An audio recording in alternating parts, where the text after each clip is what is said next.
Ain't no way you could look at me. Ever. Guys, let's go ahead and get here. Let's go ahead and get You gonna wait 40 minutes and I'm gonna be on a private plane home. Yeah, till fat ass. Yeah, I will. Get your ass off the plane for a second. Yeah, I bet. Enjoy the cheese board on the way home. Get your ugly ass.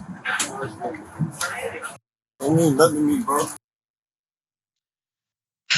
That was free agent wide receiver Odell Beckham Jr. calling a passenger on the same flight as him fat and ugly. It was recorded by police body cameras, and footage was released by the Miami-Dade Police Department this week. So now let's take a closer look at what happened leading up to the heated moment. CBS reported that an airline staff member said Beckham Jr. was unresponsive before the plane pushed away from the gate. They got him to wake up to put his seatbelt on prior to taking off, but he was still passed out. Crew at this time don't feel comfortable with him flying because they don't know what's going on with him, the staff member says, adding that they can put him on the next flight. So what the flight attendants did was call emergency services. Back to CBS. A flight attendant then told the officers Beckham Jr. only had underwear on, but when they arrived, he was wearing pants. She also says that they had to shake him several times to ask Beckham Jr. to put his seatbelt on for boarding, and that he told them he came from a club. So a little more on the pantsless pantsgate when it comes to Beckham. I'm glad you followed up on that. That's what I really wanted more details on. Yeah, I gotta give people the hard-hitting news. So you can see, I didn't pull the clip for it, but you can see in the body cam footage, one of the flight attendants is describing how he was frustrated that Odell Beckham Jr. wouldn't put his seatbelt on. So he decided he was just gonna do it for him. And when he reached down to grab the seatbelt, he noticed that he wasn't wearing any pants and he was sitting there in his boxers. So he dropped the seatbelt and walked away and decided to let the officers handle it. So that's what happened there. But the officers told the flight attendants ultimately it was their decision whether or not it was safe for Beckham to fly, and they decided it was not. The Bolton said he's getting off. He's trying to get him to get his things. Okay.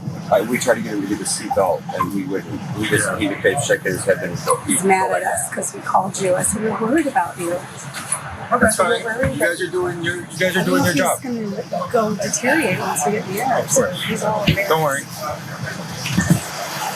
The captain wants to meet him. He's trying to get him off, but he doesn't want to get off. So stay here, please. Well, that's going to be a totally different thing if he doesn't want to get off. Okay. So he's at that point now. He won't tell me. Like, we have a procedure that we have to follow.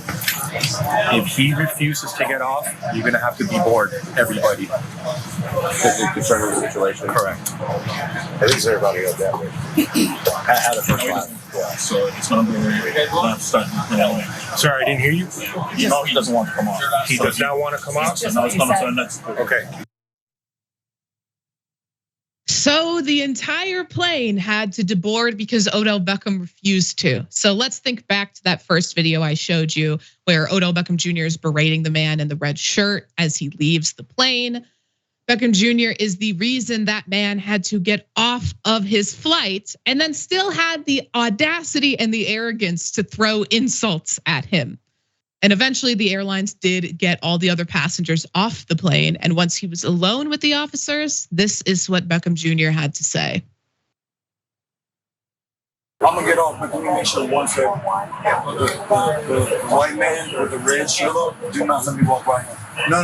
We'll walk you out. Don't worry about it. We got that's all that matters to me. Don't slip on that, brother. Don't slip on that. It ain't worth it, bro. That ain't worth it. I've never experienced this before, so I'm sorry.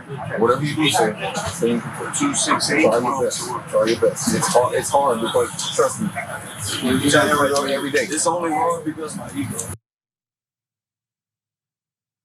It was hard because of his ego, and that ego caused a 2-hour delay for all the other passengers on that flight. Mark, would you be irritated if this was going on a flight you were on? This is to force the entire passenger list to, everybody to deplane, and then on the way out be heckling them, trolling them on the way out is the height of a perverse ego But then the interaction with law enforcement is weird to me because Odell Beckham Jr. is a very talented wide receiver. Is able to catch the ball with one hand. He was in the Super Bowl last year. So he's again, in a male-dominated culture of law enforcement, I'd suggest that he's kind of one of those guys who's probably getting a few more breaks. So all of a sudden he's chatting. It seems that way. I mean, you saw it too, Ray. Didn't it seem to you like that he was interacting with law enforcement in kind of a bro-down way? That he wasn't being treated as though he's someone who had created, as you suggest, a 2-hour delay, forced the deplaning of all of these people. He was treated as someone like, oh, don't worry, but to be fair to the cops, maybe you want to engage him that way because it'll be a less combative situation. So again, I don't mean to be too harsh, but the dude I think oftentimes these athletes get every break in the culture, and even when they create some kind of incident like this, they are coddled on the way out. I don't know. Absolute lunacy, man. Absolute craziness. Yeah, absolutely. And you wanted to be fair to the cops. I never do. So I'll just add a little more context. So they get on the plane and they immediately recognize him. And in some of the body camera footage, you can see them moving back to the back of the plane and they're whispering like, oh, is that really him? Oh, he played for this team and that team. And at one point, they are discussing whether it would be appropriate or not to ask him for his autograph. And they were so not nearly as gracious to the flight attendants, who they're sort of insinuating that he never had his pants off, despite the fact that they weren't on the plane before. How the hell would they know?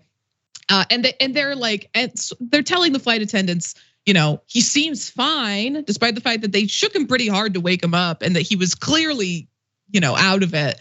And it took him a while to come to his senses. But they asked him where he was and he was able to answer. So they were like, no, he's fine. It's your problem. It's got nothing to do with us, to the flight attendants.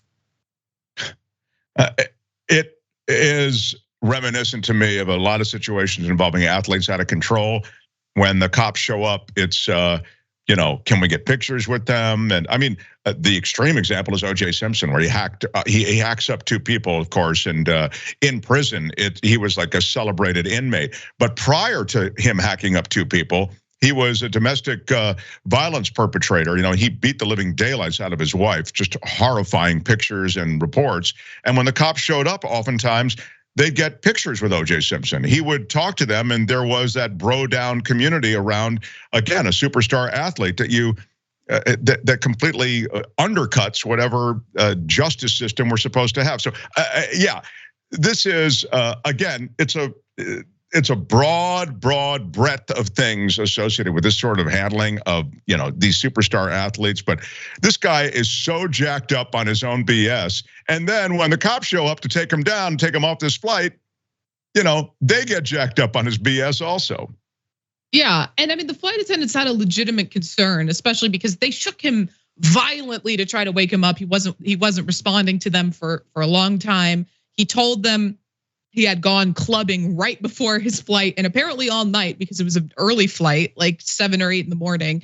And of course, they have the concern of when he was at the club, did he take something that might be having a negative effect on him now? Of course, there's the concern of him just being, still wasted from the night earlier. But if he took something that could be dangerous to him, what are they going to do if they get up in the air? It was a 5-hour flight. What are they going to do if they get up there and he's continuing to be unresponsive? And to your point, this is a really good point you're making. I mean, just to take it out of that whole bizarre relationship that these guys had with him, there's a liability issue here. It's just what Ray's saying. If they shook it to wake him up, they don't know what he's on. They could be literally a fentanyl overdose, whatever. And if they then don't remove him from the flight and that they do kind of let it pass and go, well, he'll come to whatever, and he does fall into some situation that even is ultimately life-threatening or could have some sort of life-threatening ramification, the airline and these flight attendants could be responsible. I mean, legally liable, legally responsible. So there are a lot of protocols here that have to be followed. So I think you make a really good point on a serious note. It's not just some guy jacked up on his own BS who's, a professional athlete. You're dealing with certain things that have to be, certain protocols that have to be followed.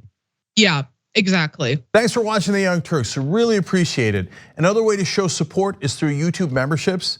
You'll get to interact with us more. There's live chat emojis, badges. You've got emojis of me, Anna, John, JR. So those are super fun. But you also get playback of our exclusive member-only shows and specials right after they air. So all of that, all you gotta do is click that join button right underneath the video. Thank you.